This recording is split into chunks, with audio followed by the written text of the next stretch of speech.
So in very sensitive areas, people often have to perform a vetting or even lie detector tests. And moreover, the need-to-know principle is applied in sensitive areas. Okay, we're talking about very big institutions. You can imagine that this is not true for medium-sized or even small-sized institutions. Okay. And operating system and application security. Antivirus as well as OS hardening and patching are essential countermeasures, especially in terms of mobile computing. And vulnerability scans need to be performed regularly. Patching mechanisms for software and hardware have significant optimization potential. And systems often remain unpatched for hours or accidentally even days. And in addition, patching often has side effects on diverse applications. So if you have a complex application landscape in your organization, you normally don't say, okay, there's a new patch, let's install, and everything is fine. Normally you have to do copious tests before finally implementing patches on productive systems, which makes the time for patching a system very long. And sometimes those days even get months or weeks or months. So, and another difference is, or a big difference is that the application landscape in banks seems to be generally more standardized than in insurance companies. So therefore, it can be assumed that malicious software has a higher vulnerability probability in insurance companies than in banks.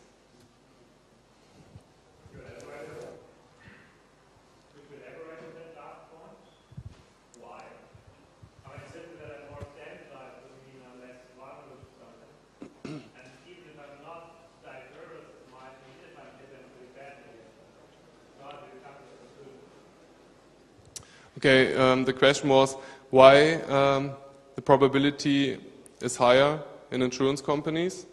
And this can be assumed because if the software is more standardized and if more companies use it and if more people work on security measures for those software landscapes, you normally have a higher degree of insecurity than in homebrew applications, which you sometimes find in insurance companies. Do you have any evidence for that? Yeah. Yeah, I saw it by myself already, but yeah, we can talk about this later on. Okay, so as I said before, the confidentiality, I'm not. Can't name any companies or something, but yeah, it's definitely the case that insurance companies have. Hi Regine, if you can hear me, please come to the front office. Hi Regine, please come to the front office. Okay. Yeah, but that's a good point as well. Thanks. It's just the case you have complex applications in insurance companies.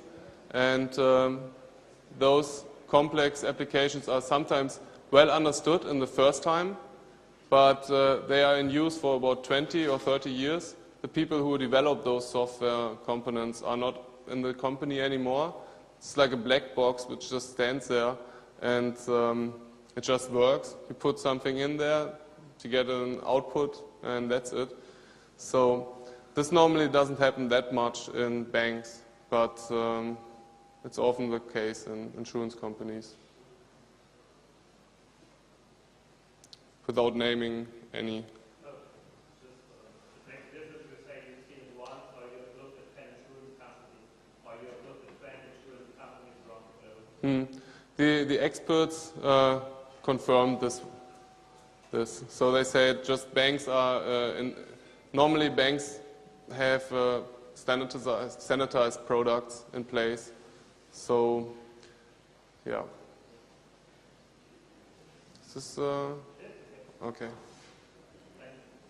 Okay. Cryptography and authentication.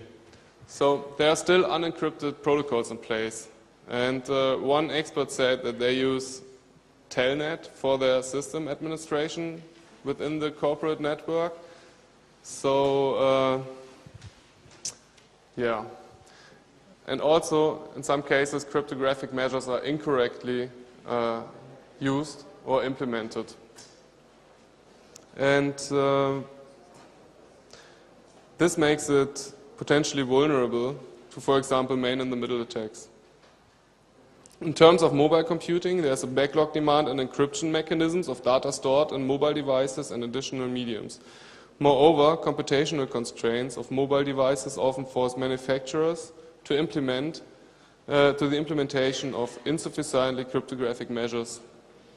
Authentication mechanisms are one of the main measures to counter unauthorized access and need to be addressed from several perspectives, including particular physical environments, critical systems, particular remote services, and mobile devices. A backlog demand of secure and resource-friendly authentication mechanisms, especially in mobile computing, exists. So, 2 more slides for countermeasures. And physical security is mostly well understood and relatively easy to implement. But unfortunately, physical security breaks down when there are non-physical paths by which assets may be attacked. And the internet provides a lot of those paths. At present, physical security plays a big role, especially in mobile computing.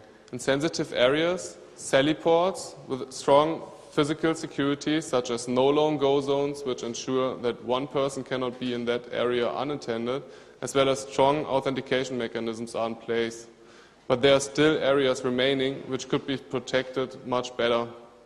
One interviewee mentioned that FSS structure is likely to be vulnerable to attacks due to weak physical security in some areas. So insiders who know about those less secured areas could give away this knowledge or start targeted attacks. Sufficient backup mechanisms are mostly in place, including redundancy across different locations from an information assurance perspective. And there's a trend to storage area networks, mostly offered by outsourcing providers. Further methods protecting availability of data and resources include business continuity planning and disaster recovery. Those two are also known as incident response management and can be managed as risk assessment or part as such. And critical infrastructure protection can generally be seen as a good measure if sufficient encouragements or resources are provided. This seems to be the case, at least in most large FSS organizations. So, the essence. We can see that risk assessment on the top influences security policy. And security policy influences awareness, compliance, behavior monitoring, access control, and physical security. On the other hand, cryptography influences OS security and network security. So, if you focus on cryptography and risk assessment, you have most of the countermeasures somehow carried out. But you also have to focus on access control, physical security, OS security, and network security. And actually, you have to cover all of those countermeasures somehow. And just to see that risk assessment is one of the most important ones. Cryptography, in terms of eavesdropping, is the other very important one. Okay, so those were the results of the interviews, and I see some people are going to the other presentations. So, case study. Main concerns were that I/O that sensitive data files or figures could be accessed, deleted, or damaged, especially by competitors within the industry. And while it's not directly I/O related, the main issues were privacy aspects. An informal risk analysis has been performed. Main threats related to I/O were identified as lack of user awareness, especially in the following areas: unauthorized access to data and therefore arising privacy matters, security settings, and why they should not be downgraded to a lower level than is necessary for the business to operate, various threats arising from malicious software. So current countermeasures in place are ongoing operating system hardening, regular updates of virus and spyware signatures, host-based intrusion detection systems and behavior monitoring on critical systems, firewalls in terms of network security, basic compliance management mechanisms, and access control based on passwords. So future countermeasures will especially address network security, continuously monitoring of user actions, and simple matters like rotating stuff through specific areas and not having one person doing everything. Regular updates of key programs with service packs, and finally, if utilizing local software, an independent audit has to be commissioned. I/O awareness. Insufficient encouragements or resources were provided from critical infrastructure protection initiatives. In fact, the participant was not aware it existed. So the participant feels that the FSS as a whole is not sufficiently aware of information operations and the threats it poses. Moreover, he believes that the financial services sector is not adequately prepared to withstand a significant I/O attack. Especially at small business levels, management and staff are generally not aware of real threats and how to minimize or prevent the likelihood of their occurrence. In his opinion, the FSS has to be addressed at all levels with at least an overview. Information should be updated on a regular basis. Conclusions. So, main security concerns include social engineering, malicious software, flaws in physical security, poor authentication mechanisms, exploitable vulnerabilities in software and hardware, and insufficient network security. Mobile computing is a similar trend but comes along with several backlog demands. The most dangerous threat source was identified as mercenaries and the role of an insider.